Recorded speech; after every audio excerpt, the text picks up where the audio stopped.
ब्राह्मण कोई पवित्र कुलीन ब्राह्मण न रह जाए, क्षत्रिय कोई परम तेजस्वी क्षत्रिय न रह जाए, वैश्य कोई परम पवित्र धर्म कर्म में प्रवृत्त वाणिज्य में कुशल न रह जाए।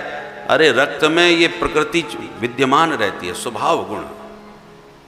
चातुर्वर्ण्यम मया सृष्टम गुण कर्म विभागसा। ब्राह्मण की प्रकृति है विद्या को पचाने की। ब्राह्मण कितना भी बड़ा विद्वान हो, शांत बैठा रहेगा, उसको विद्या को पचाने की सामर्थ्य है।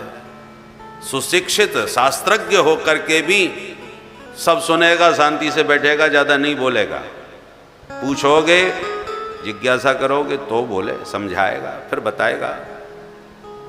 पाचन तंत्र उसका ठीक है। और वैश्य को कितना भी धन हो, उसको पचाने की उसमें सामर्थ्य होती है। पैसे का पता नहीं चलेगा कि कितना पैसा होगा। अब दोनों के स्वभाव गुण को देखिए। ब्राह्मण पर पैसा आया नहीं कि उसने प्रदर्शन किया नहीं, वो पैसा को नहीं बचा पाएगा, तुरंत प्रदर्शन करना चालू कर देगा। इतने की खरीद के लाया, तुरंत बताएगा। और वैश्य को आप अनुमान नहीं लगा पाएंगे कि कितना पैसा होगा। भली संपत्ति के खजाने भरे हैं, हो सकता है कपड़े फटे पहन के घूमे। क्या करें साहब, रोटी से दाल रोटी से गुजारा चल रहा है, वो भनक नहीं लगने देगा। और वैश्य को यदि गीता का ज्ञान हो गया और 2-4 श्लोक याद हो गए तो वो नहीं पचेगा, तुरंत बोतेगा। जहां चर्चा गीता की आई, पट से देखो गीता में ऐसा लिखा है। विद्या को पचाना उसके उसमें नहीं है।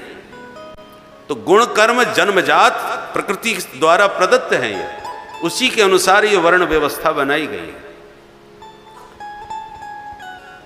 अब उसमें यदि वर्ण संकरता आएगी तो विकृति हो जाएगी।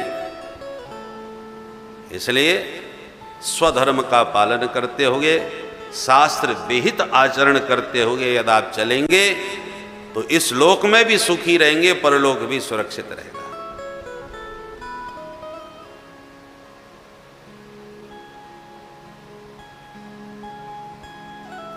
मनमानी आचरण करेंगे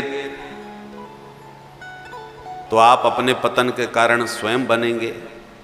और भगवान की शास्त्र विहित आज्ञा में चलेंगे, फिर गड़बड़ हुई तो भगवान की जिम्मेदारी होगी। हम तो तुम्हारी बताई आज्ञानुसार आचरण कर रहे थे, अब जिम्मेदारी तुम्हारी है।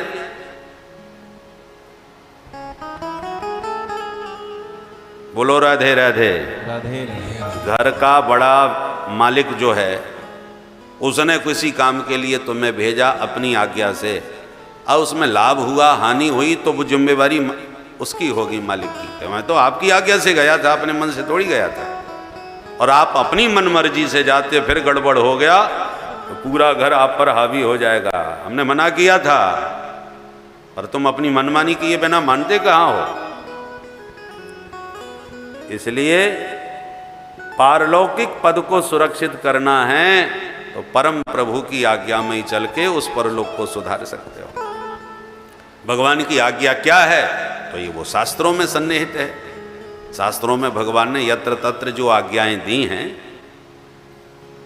उनके अनुसार आप आचरण करो।